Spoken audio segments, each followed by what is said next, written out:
Okay. I think I'm live. I'm just going to copy this URL real quick and get it into the places where, people might want to know about it. So give me just a second on that. youtube.com/c/chantastic/live live. Throw that in here.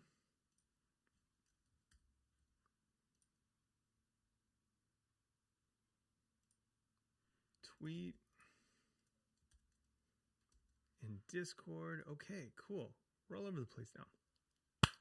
Today, what I want to talk about is data attribute selectors. A lot of times, and kind of my experience with them, I think that they've shown up here and there. I know that there was like a kind of idea that Glenn Mattern had talked about, and I'd explored with as well, this notion of like attribute selectors, where you kind of just make up these attribute names and then use those as your selectors. Unfortunately, with the way that TypeScript and JavaScript and React in general have taken off, it can be complicated to just arbitrarily choose some attributes that are supposed to work because they get validated and whatnot. So for the last year or so, I've been using data attributes or data attributes, however you prefer to communicate that, to do my selectors. I'm gonna hide this real quick. For my selectors in my libraries.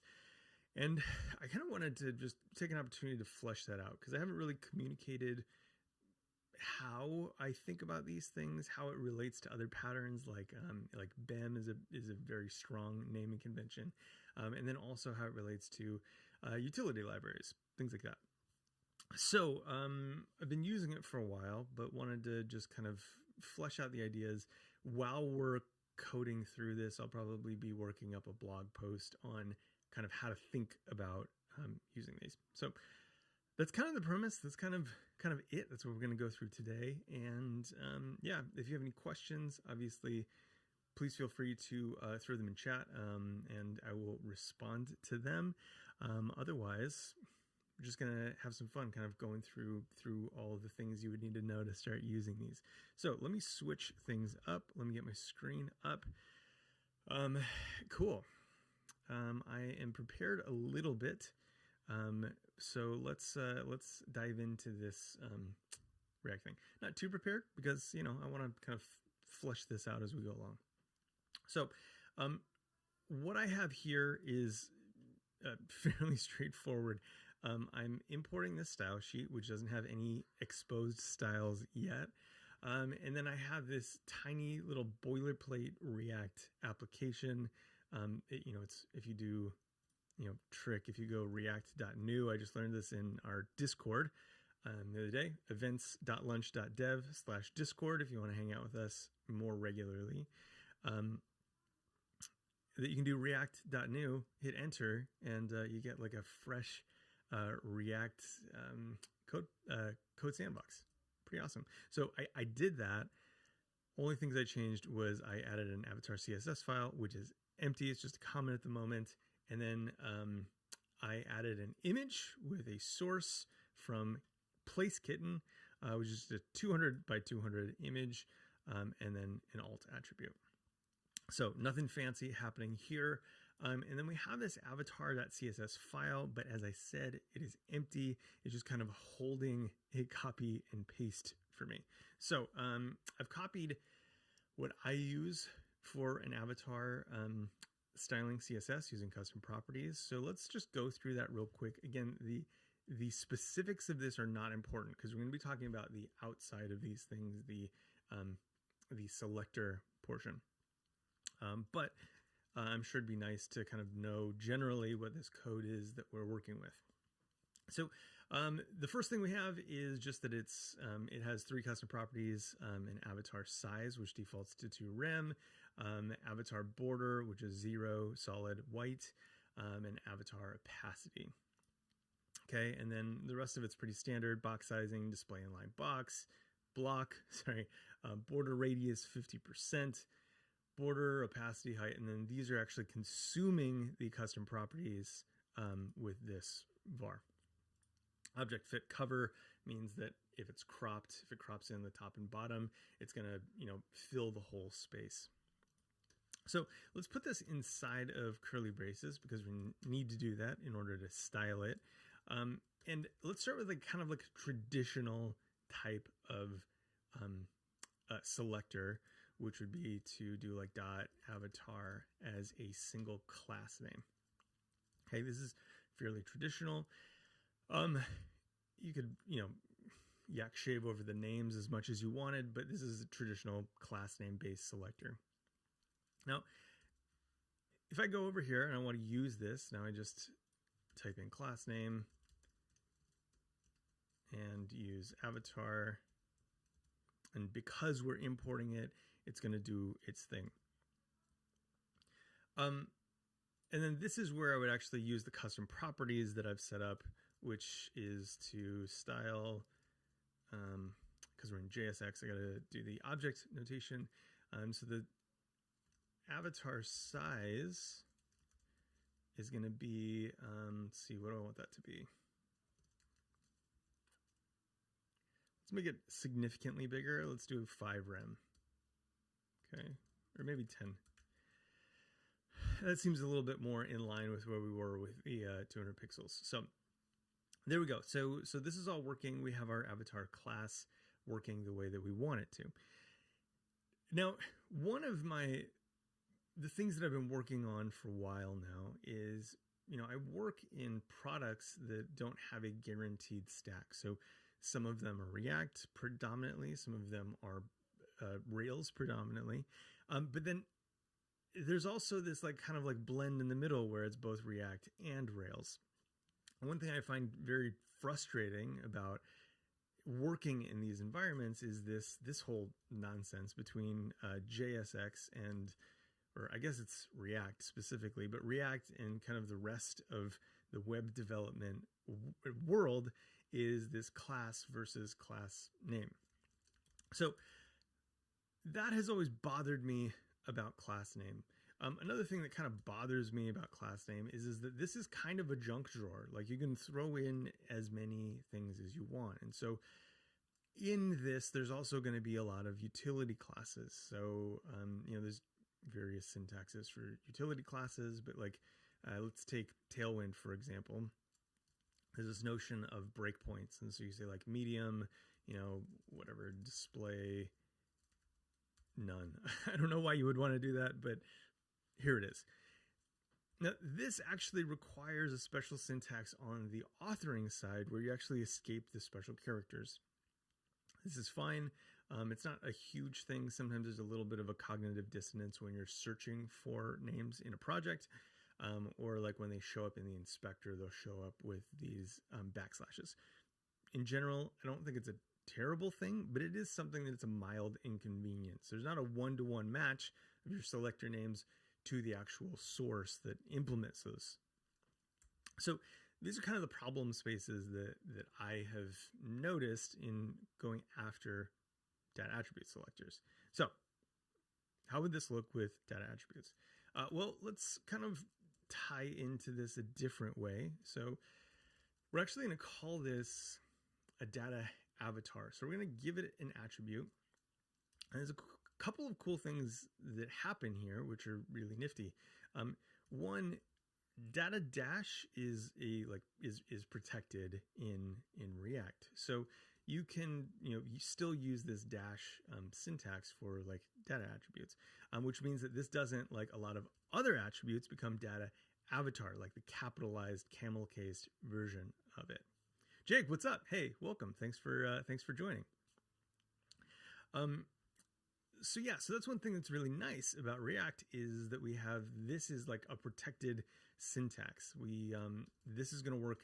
This will work the same whether it's going to be in React or in any other web technology, because most of them preserve this data dash syntax. So let's hook it up to be like at the same point that we were with this class name. Let's jump back into our avatar CSS file. And these attribute selector is a slightly different. So we used a dot to indicate that it was a class. For data attribute selectors, we use these brackets. Sorry, with some yard work happening next door. My apologies. We use these brackets and we put the full attribute inside there. So this is going to be data avatar is that full selector. Wrap it in these curly braces. Now it's getting that from the attribute. So super duper cool so far. We're able to kind of get the same thing. Now, one thing that's nifty about this is that data attribute selectors have the same specificity as CSS class name selectors. So they're both at 1, which is awesome because as you migrate code, that specificity can be a really big issue. So provided that like the code is actually brought into the app at the right place. Oh, you can barely hear me? Let me just get this closer to me. Okay. Hopefully that's a little bit better. If not, let me check my control surface right quick. All right, it does look like I'm a little bit under. I'm going to boost it up by like 6. See how that goes. Oh, barely hear the yard work. Okay, cool, perfect. Sorry, my bad. My reading is getting barely hear it. I got you now. I got you. Okay, cool. So, thanks, Jake. I appreciate it. I am encouraged. So yeah, so this is all pretty cool. I like the way that this works because we haven't changed the specificity of their selector at all, but we have made it so that it works across frameworks. You know, React or literally every other framework, and we've also kind of given it like a first classness that separates it from CSS class names. So there's nothing to prevent us from also using class names, right? And then, you know, putting all of our whatever Tailwind stuff, whatever utility library we prefer in there. And I think this is actually really nice. So we're using data avatar, we're doing this, and the class names. So we get to use kind of like all 3 of these, you know, options together. They all work in tandem together, which is really great. Now, that's kind of the first part of it, is just like, how do you even use a data attribute selector? How does it rank in specificity, etc., whatnot. Now, the other part of this is like how you actually use it to build things up. So a really popular methodology for writing CSS selectors is, I think, BEM.info. There's so many BEM domains, but yes, BEM.info is at least one of them. And so this is kind of, you know, really popular syntax with this block element modifier notions. Now, the way this would typically look inside of an app like this is that we would have an avatar. And then let's say we have an avatar with a that has a ring around it with like a status, right? So then this would be like avatar, and we would have this be a modifier, and this would be the status modifier, and then we would use so we use 2 dashes to say that this is like a modifier to avatar, and then we have this modifier name, and then we use an underscore to separate it, separate the value of that thing. So we can say, I don't know what a status is, but I don't know. Let's just call it okay. So let's say status okay. Let's see, question is the only reason, so Jake's asking, is the only reason to prefix with data dash to prevent conflicts? Could I just do avatar? Yeah, you could just do avatar like that. You are going to get into some conflict. So yeah, in terms of capability, yes, you can absolutely do that. If I hit save, I gotta save in both places, I think. This might not actually let me do it because of what I was about to say, which is these things. So yeah, so in React's actually preventing this because it's a like it's not a recognized like value. So I think this gets even more strict in TypeScript, where unless you like create a type for this particular attribute, and you're gonna have problems. So let me see.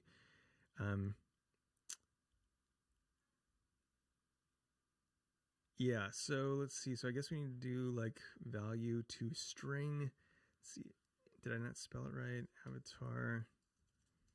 If we do true, does that force it through? Doesn't seem to. Let me get fresh errors here. So let's take this off, put it back.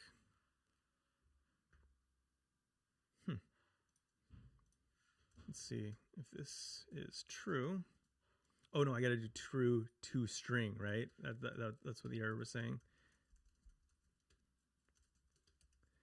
There we go. So that becomes true, and then I think this is inferred. So I can take that off and it works now. Now you are going to have conflicts with this because, you know, these are really the domain of, you know, those writing HTML specs. So this could be really problematic for you in the future if you want to name an name an element something that is, you know, has or is going to get some type of attribute, like proper HTML5 attribute. So while it's possible to select these things just based on their attribute, this is why I prefer the like data version of it, because data is like a protected space where you can kind of define the way, like what data means for your apps. It's kind of like in this namespace, anything goes. It's all yours. Do what you got to do. Okay, so let's put this back to where we were at. Okay, so let's get back to this like BEM notation. So we're going to have avatar, we're going to have avatar status okay. And then I don't have this kind of built into the example, but there's also this notion of descendants as well, right? So if you had a descendant, you would do 2 underscores to indicate that this is a descendant here. Let me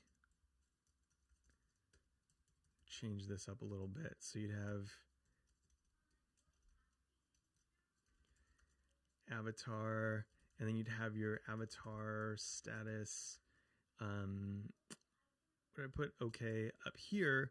And then you have like a nested element. If there's a nested element, that would be kind of in this BEM entity, which you would define with like, this is an element that's inside of the main avatar. So you put those double underscores, and then that becomes, what is it? Image. Maybe that's your image tag or whatnot. Now, the issue that I take with this is that it's fairly wordy, and the crossover can be a little bit irritating. So let's take this further. Let's take this example out a little bit further. And let's say we have some type of user profile header, right? And that is also itself a BEM entity. So profile or user profile header. Okay. And user profile header has a styling of an avatar, which would actually overlap with the styling of our avatar. So we'd have user profile, oops, not that it matters, but user profile avatar, except this would actually be underscore avatar. So these elements compose each other, right? So we have a user profile header, and that has stylings for an avatar that are going to interact with the standard avatar, and then whatever it does to its nested child, the image. And just in this like one pretty simple example, everything gets to be a little bit wordy. Now, this wordiness is something that I think is pretty nicely controlled with data attribute selectors. So we're going to dive into kind of like how we would provide the same type of functionality with data attribute selectors. So the key features that we're, the key features that we're after right now is kind of, let's see if we can get all of this stuff in. So there's the,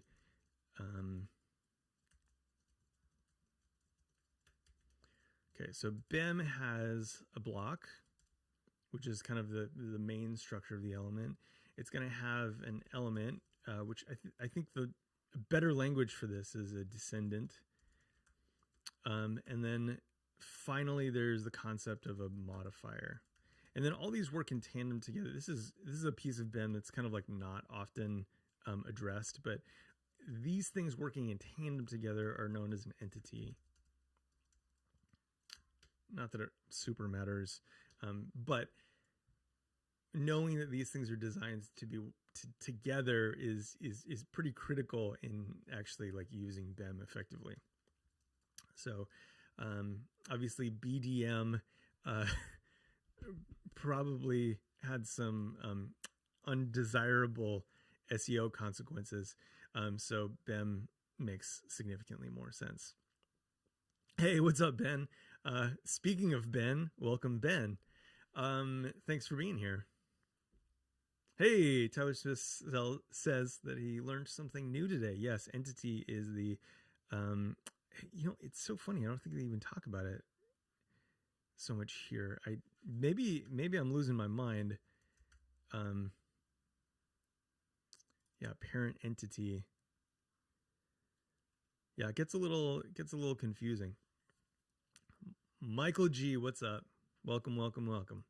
I guess I don't need to hold a reference to this. So we covered the kind of data attribute selector. This is what we would consider the block in BEM. So I'm going to say that, this is thumbs up. I'm so bad at applying emojis. And then the entity, that's kind of like inconsequential. I'm going to move it over because there's not like a direct like conceptual mapping to this, but the entity is just the conceptual wrapper of all of these things working in tandem together, then being designed together. It's kind of like the notion of what's it called? In React, when you like design components to work together. I can't remember. Okay, so what about a descendant? Well, actually, let's talk about modifiers first. Trying to think of a feature. So the first feature that we had wanted was to apply some type of status marking to this. So let's write the CSS first. So what we're going to do with the component that we have is we're going to use the border, and we're going to add more border and give it a different color. So since it's going to be status OK, we're going to say avatar border is, I don't know, whatever. Let's just make it static. So 3 pixels, green, solid green. Okay, so we're not using that anywhere, but this does get into how we would actually name modifiers. Now, as we kind of said in BEM, that would look something like, using the wrong comment syntax here. That would look something like avatar _ for the modifier, status for the property, and then for the key, it's going to be OK. So we put that in place. Zoom up a little bit. Oh, shoot. Forgot to put my face up here. Look at that. What am I thinking? All this time, you just didn't get this. Oh, man. Okay, so avatar status. Stupid. Okay. Now, if we roll with this, it's still going to work, right? Because let's see, we have that here actually. So take that out, avatar status, okay, it's still going to work. I'm going to make that a little bit bigger since this is so large at 1 rem. Okay, so we have this one rem border. This is like, you know, status. We could kind of augment this to be like status error. Oh, these are terrible names, but change that to red. And then in our app, we could change this class name to error and get the different style of it. So that all makes sense. But how do we bring this into the fold of the data attribute? Well, the cool thing is that, you know, we fully own data attributes, and so we can just kind of, because this is already in a namespace, of this data avatar, we don't need to kind of duplicate this namespace on all of our selectors, because it's going to be built into the selector, not necessarily, we don't have to duplicate it in this kind of shared space of the class name. So we'll do status. Let's do something else first. So we're going to do status underscore error. I just want to get to the same place. Stats, stuts. Status. Statut. Sata. Status.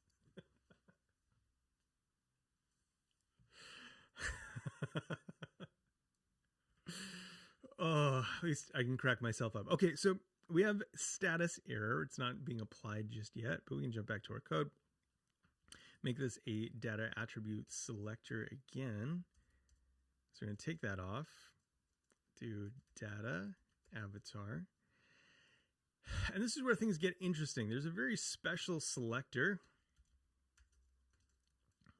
in attribute selectors. There's a bunch of selectors, actually. I'm going to pull up a blog post. So MDN at attribute selectors. There are a number of really nifty selectors that you can use when you're targeting attributes.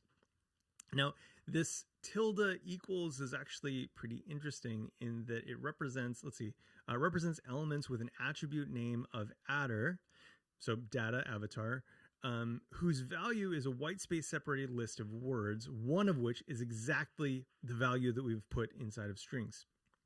Now, the reason this is so interesting is because it behaves exactly like class name. So, you know, you read this description and it's exactly like the way class names work. It's a space separated list of values. So using this type of selector, we can opt into the same behavior that we're accustomed to with class names. The selector looks a little bit more verbose. However, the actual, on the implementation side, it's extremely ergonomic because we don't have to repeat the block when we're creating these modifiers.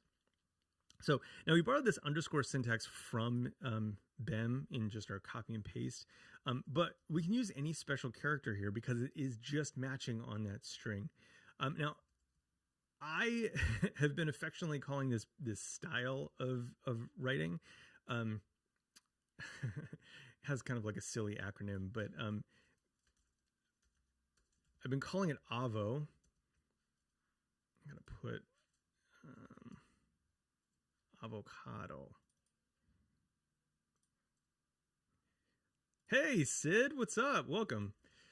So I've been calling this AVO for attribute value objects. It's kind of only loosely sensible, but I thought for weeks about like what a good acronym was, and this one seemed kind of like the right amount of silly, and yeah.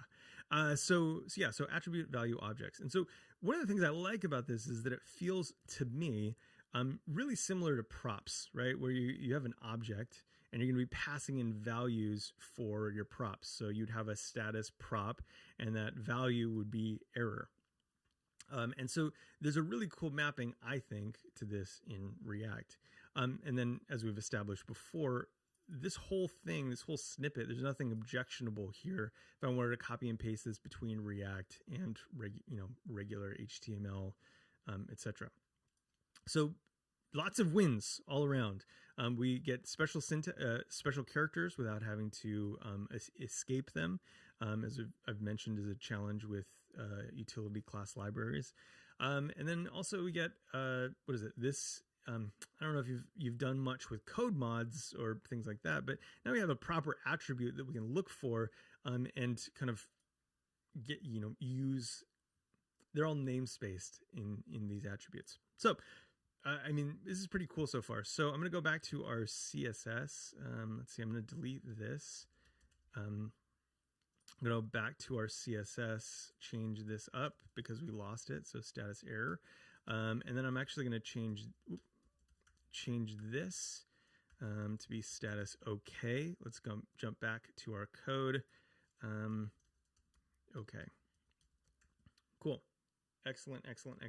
And I mean, I guess if you're curious, this does work like class names. So I can put status, put a space in between them, status error, and just like CSS, whichever one's defined last is going to win because they have the same precedence. So if I flip those, it would be that way. So I mean, again, something to know.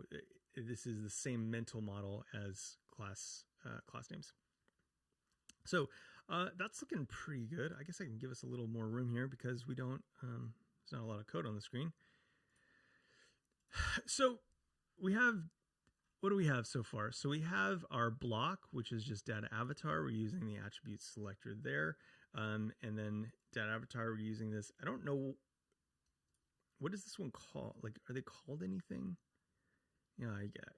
The names aren't here. Maybe they have them. I think these are just syntaxes. So this is just the tilde equals, which is looking for space separated values. Again, we have special characters. We don't have to, escape them, which is cool because it's just matching those strings. Good. Where are we now? So we have modifiers. Check.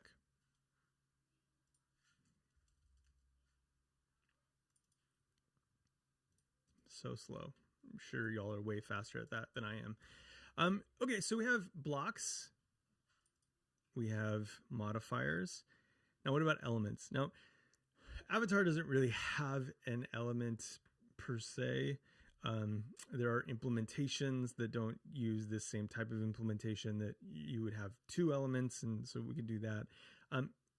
So just given the time that we have, I'm just going to say trust me on this, and we'll implement it, just kind of showing you what the syntax could look like, but not actually like demo it.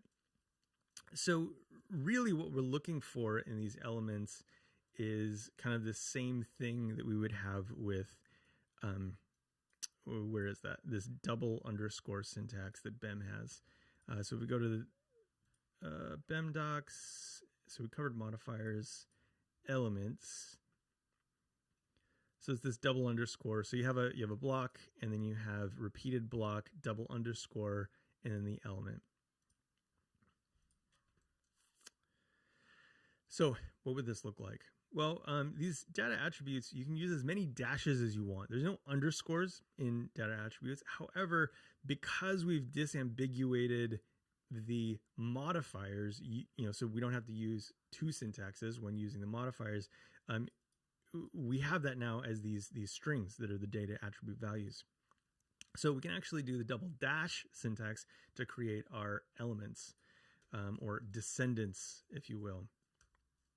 So actually, we could do this in a way that we can implement. So yeah, let's do that. So I'm gonna create a new. We're gonna compose these together. So like I said, we had like that kind of like person header concept. Let's actually make that into a file and show how these things would work together. So we'll call this person header.css. We're going to do person header. We can use a dash there. So that's going to be our placeholder for our block. And then we're going to have an element which will use double dashes, again, because we don't need the double dashes to describe a modifier. So this will be avatar, because our person header has a nested element or a descendant of avatar, and we want to apply certain stylings to that. So let's maybe pull in our app. Let's kind of take status off of this. I guess we can leave it. Let's leave it. But we're going to wrap this whole thing. So, or header, I guess, right? Head. Man, my typing is atrocious. It's going to be data per person header, right? Which I'm realizing now I did not prefix with data here. Okay, so data person header. Let's make this background tomato. I know Ben likes this color. I like it too. Okay, so why is it not working? Oh, I'm not importing it. Jump back into our app. Import person header. Okay, cool. So we got this little like tomato background with this green thing. I never say tomato, and for some like I always say tomato, and for some reason, seeing it in CSS, I want to say tomato. God only knows. So we go back to our person header. I mean, it's spelt tomato, right? Like, but I always say tomato. Maybe that link of seeing it and saying it is too strong. So we have another property here. Let's see. So let's say, okay, here's a good example. Let's say like we want to enforce the size and shape of this avatar as pertains to the person header. Let's call the whole thing off. Yep. So I have given an explicit size to this thing, but I actually want to take that off because that should be a function of the person header. If it has an opinion about how big and like what the border is for this person header, well, it should express it there. So person header, so data person header avatar. So this is our nested element, and we're going to say size is, wait, what was it? We're going to target that custom property, avatar size 10 rems, was it? That should fall right through once we link it up. So we're going to do this again, data person header avatar. Data person header dash avatar. Data person header. Okay. Data person header dash avatar. All right, folks, what am I doing wrong here? Avatar size. I'm pretty sure that's what I had before, right? Avatar size. And everything falls apart. 10 rem. Oh, something stupid. Some little spelling error. Okay, and then what we're going to do is we're actually going to set the border of this. Now, I have kind of a naive implementation, which isn't super great for actually like extending it this way.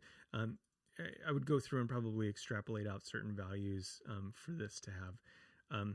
We might have time to do that later, but again, it's inconsequential to the actual naming of these things. So let me just write these properties, override these properties directly. So we're going to say border width is like 0.5 rem. It seems fine enough. Now, the other value is actually falling through right now. So we're overriding this value here, but you know the other values are falling through, so the status is still observed. Hey, Pedro, what's up? Welcome, welcome, welcome. Um, so this is, let's see. So I think if I got it all right, we have elements covered too now. So let's see that. Let's go in here. Um, Thumbs up. Element. What I do? I just put a comment, and like now my thing is pissed. Ridiculous. What have I done? What have I done?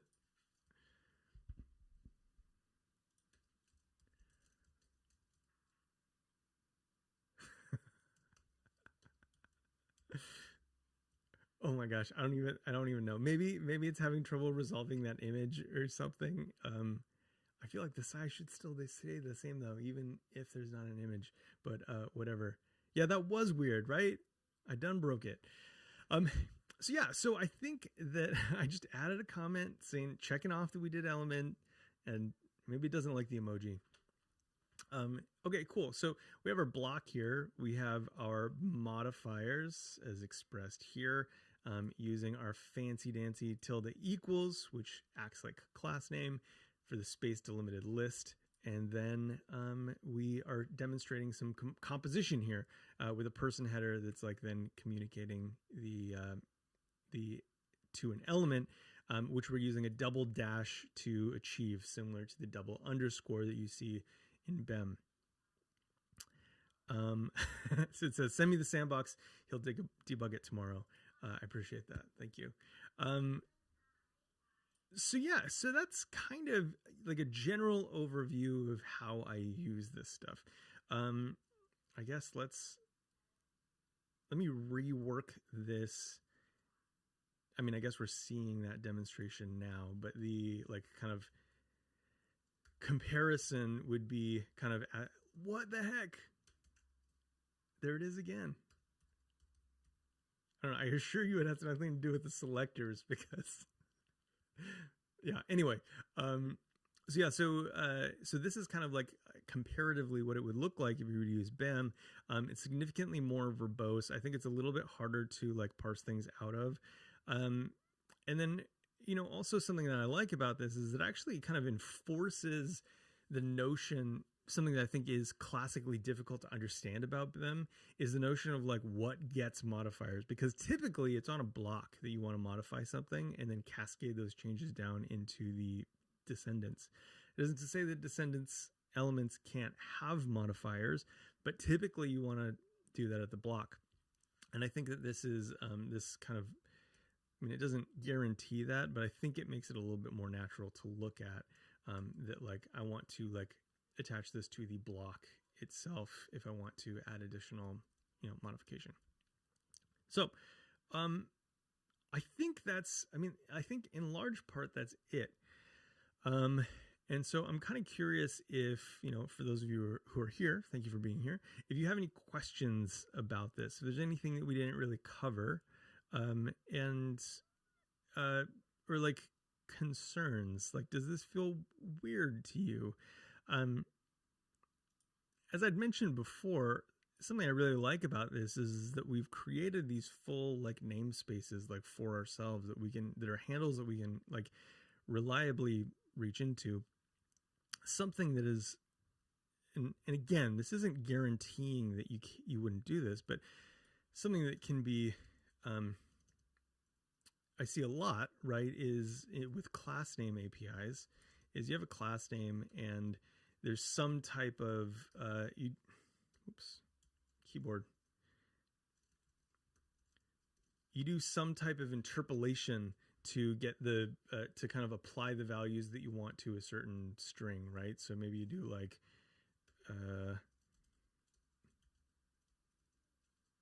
avatar, and then you do avatar again, and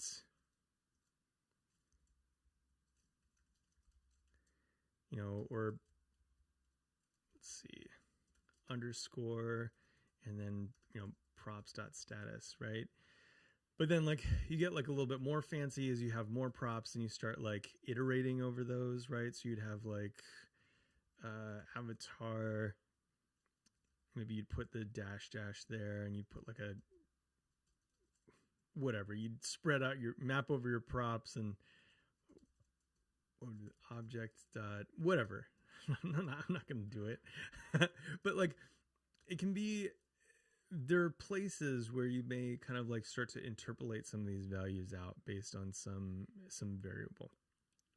And one thing I like about that is, you know, not a guarantee you can still interpolate these values out, but that these, no matter how crazy you get, typically there's not a more ergonomic way to apply a data attribute or an attribute than to just place it inside of the JSX right there.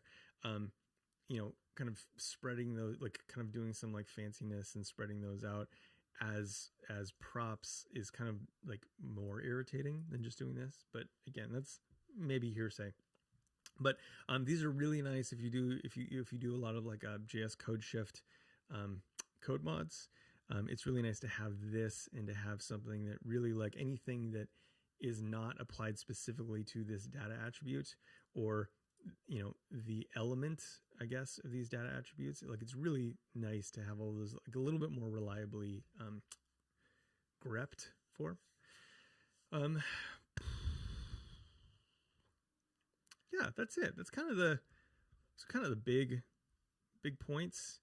And then again, just the copy and paste ability of like, taking this from HTML to JSX is choice. Tyler Smith asks, would you recommend putting an indicator that data attribute is a component, like data component avatar? I worry a future developer might not know what the data attribute is for, but I like this. Yeah, I think that you could. I think that there's nothing that would prevent you from namespacing these even further. So, you could have something like, I don't know, if you wanted to have a prefix, like, so for, like a design system prefix or something like that, or maybe your design system has a name. So my DS name or whatever, component works, C, like however you want to do it. There's nothing that would prevent you from kind of continuing to prefix that. I think, yeah, that would totally depend on your team and kind of what a code looks like that you'd be integrating a strategy like this in. Yeah, that's a good question though. I think that it's really not common. I think Reach UI does a lot of these selectors. I know that David K. Piano has kind of explored, given talks that explore this way of writing selectors in kind of how it ties to what's it called, Xstate and kind of state machines in CSS. I think he has an interesting talk on that. I couldn't tell you the title of it right now, but if you went to YouTube and searched for state machine CSS David K. Piano, you'd probably find it. Or David Khorshid. Yeah, so I think it's an interesting question, and I think it's something you'd probably have to play around with. Yeah, maybe having, maybe taking this whole namespace is maybe a little bit aggressive, and so namespacing those to a component library would be preferable. Totally up to your team, for sure. Let's see. Let me share this. If anyone wanted to play with this, I actually just picked up a domain that kind of after we do this, part of it was me fleshing out some of the concepts that I wanted to talk about. But I got avo.style. So I'm probably going to be documenting this concept and how you would write these selectors there if you had wanted to follow along. Let's see. Oops, I did it wrong.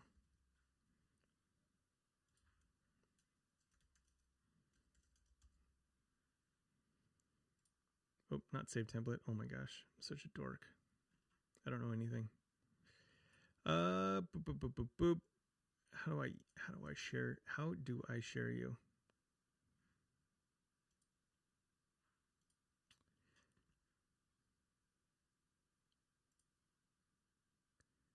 sad is this that I don't even know how to share this thing? Yes, Tyler, look for that David K. Piano video. It's real good. Okay, I don't even know. Just grab the URL. Perfect. Thanks, Sid. Yeah, so anyway, if you want to check this out, if you want to play with it, I would love your feedback if you feel like anything seems out of place. If you have a different understanding of BEM than I do, and maybe I'm missing something or missing a key interpretation of that is critical to BEM. I know that it's kind of adapted pretty significantly over the last, I don't know, 8 or 9 years that people have been using it. So again, this is my understanding of it. I have a little repo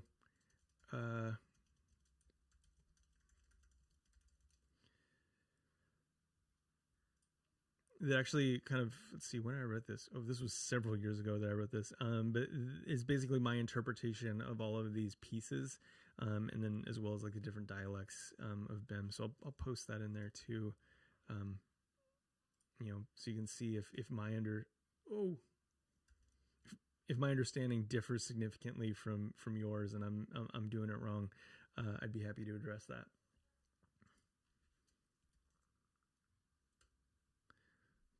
Cool. Yeah, that's it. I don't want to cut this short, but if you have questions, I'm happy to answer them. But also, I don't want you to feel like you have to hang around just to, make me feel good. I'm always open to answering anything offline as well, or online, offline, online, off stream. So yeah, hit me up on Twitter, whatever. But yeah, this is something I'm pretty excited about.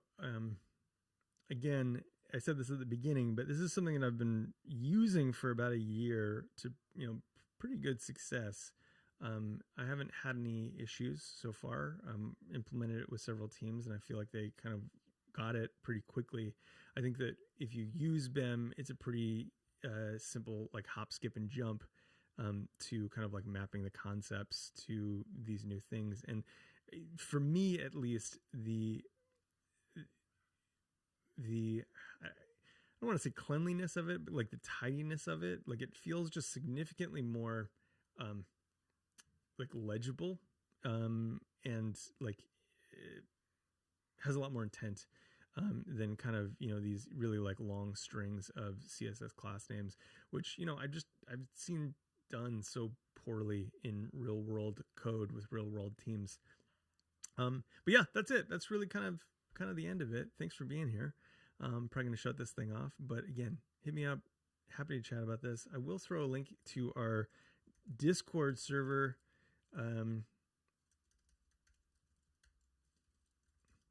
Pull that up.